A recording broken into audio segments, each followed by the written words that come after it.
Hello माय YouTube family. आज आपण नवगुरुवारचं व्रत कसं करायचं, त्याची तयारी कशी करायची, पूजा कशी मांडायची, त्याचे महत्त्व काय, या सगळ्या गोष्टी आजच्या व्हिडिओमध्ये पाहणार आहोत. चला आता मग माझ्या दिवसाची सुरुवात कशी झाली ते पाहूया. सकाळी 5:30 वाजताचा व्हिडिओ. आकाश बघा कसलं सुंदर दिसत आहे. सकाळी लवकर उठून सर्वात आधी घराची स्वच्छता केली. व्रताची पूजा करताना आजूबाजूचा परिसर घर स्वच्छ असावं अशी आपली श्रद्धा असते.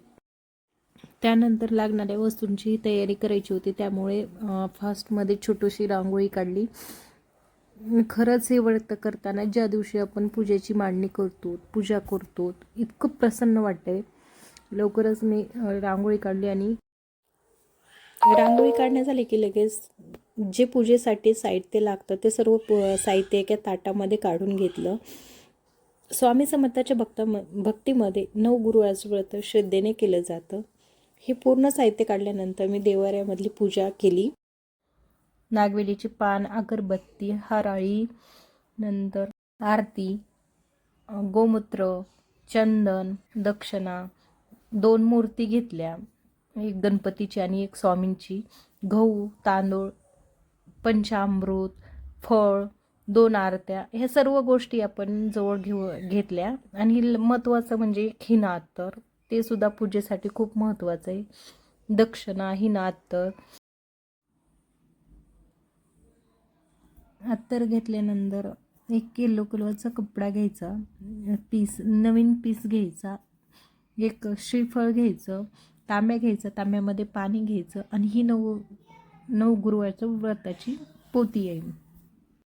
यानंतर मी पूजेच्या जागेसमोर गोमूत्र टाकून साफ करून घेतली आणि हळदी कुंकाने स्वस्तिक काढायचं आणि नंतर तिथं रांगोळी काढली. शुभ कार्याची सुरुवात ही सुंदर पद्धतीने होते.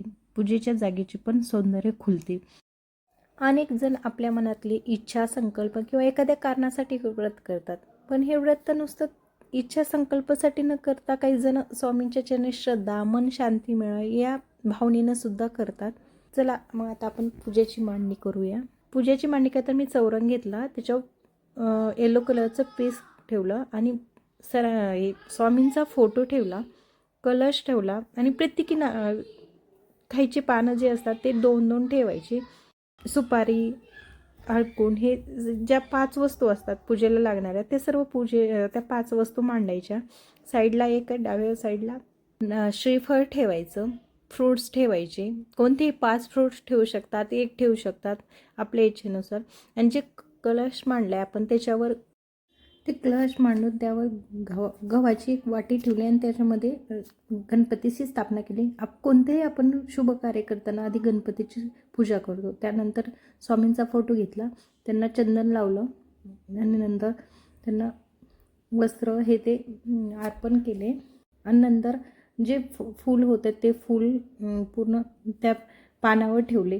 आता आपण स्वामींचा अभिषेक करत आहोत. स्वामींच्या अभिषेकासाठी लागणाऱ्या दूध, दही, तूप, साखर हे सगळ्या गोष्टीने त्यांचा अभिषेक करायचा, चंदन लावायचं, त्यांची स्थापना करायची. चाफ्याच्या फुलाचा खूप मान आहे ह्या म्हणजे कोणत्या पण स्वामींच्या पूजेसाठी. चाफ्याचं फूल खूप आवडते स्वामींना असं म्हणतात. पूजा झाल्याच्या नंतर अक्षदा अर्पण केलं. अक्षदा अर्पण केल्यानंतर पोथीला हळदी कुंकू लावून आपली 3 अध्याय आहेत ह्या पोथीमध्ये, ते 3ही अध्याय वाचन करायचे. अशी सर्व प्रकारची मांडणी झाली. स्वामींपुढे प्रार्थना झाली. आता अध्यायाची सुरुवातसुद्धा झाली. स्वामी समर्थाच्या महाराजांच्या चरणी प्रार्थना, माझ्या कुटुंबियावर सदैव तुमची कृपा असू द्या, सुख समाधान, मन शांती, आरोग्य मिळू द्या. अशा प्रकारे माझे नवगुरुवारचे व्रत चालू आहे. आपल्या अध्याय झाल्याच्या नंतर आपण नैवेद्य दाखवायचा आणि नंतर आरती करायची.